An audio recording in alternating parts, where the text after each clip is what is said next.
Meski dituntut jaksa 12 tahun penjara, Gregorius Ronald Tanur terdakwa kasus pembunuhan kekasihnya sendiri, Dini Sera Afriyanti, justru divonis bebas oleh Majelis Hakim Pengadilan Negeri Surabaya. Bahkan dalam amar putusannya, Majelis Hakim yang diketuai Erin Tuah Damanik juga meminta barang bukti yang disita mulai dari ponsel hingga mobil segera dikembalikan kepada terdakwa, serta hak-hak dan kedudukannya dipulihkan.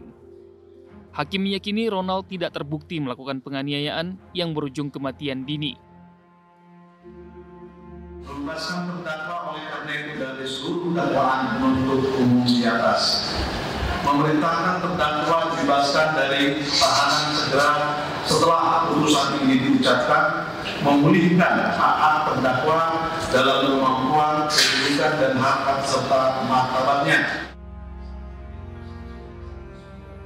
Putusan hakim tersebut membuat keluarga korban sangat kecewa. Melalui kuasa hukum, keluarga korban langsung mengajukan banding. Selain itu, majelis hakim yang menyidangkan kasus ini juga akan dilaporkan ke Komisi Yudisial. Kami akan melaporkan hakim ke majelis hakim ini kepada Badan Pengawasan Hakim di Mahkamah Agung dan juga melaporkan kepada Komisi Yudisial untuk melakukan pemeriksaan terhadap tiga hakim ini. Jika memang ditemukan tindakan-tindakan yang melawan hukum, kami minta untuk segera ditindak secara hukum. Dan juga kami akan mempertimbangkan laporan kepada Komisi Pemberantasan Korupsi untuk juga melakukan investigasi pemeriksaan kepada tiga majelis hakim ini. Jika memang ditemukan arah yang mengarah pada dugaan tindak pidana korupsi atau mungkin penyuapan, maka kami minta agar KPK juga melakukan tindakan hukum terhadap tiga majelis hakim.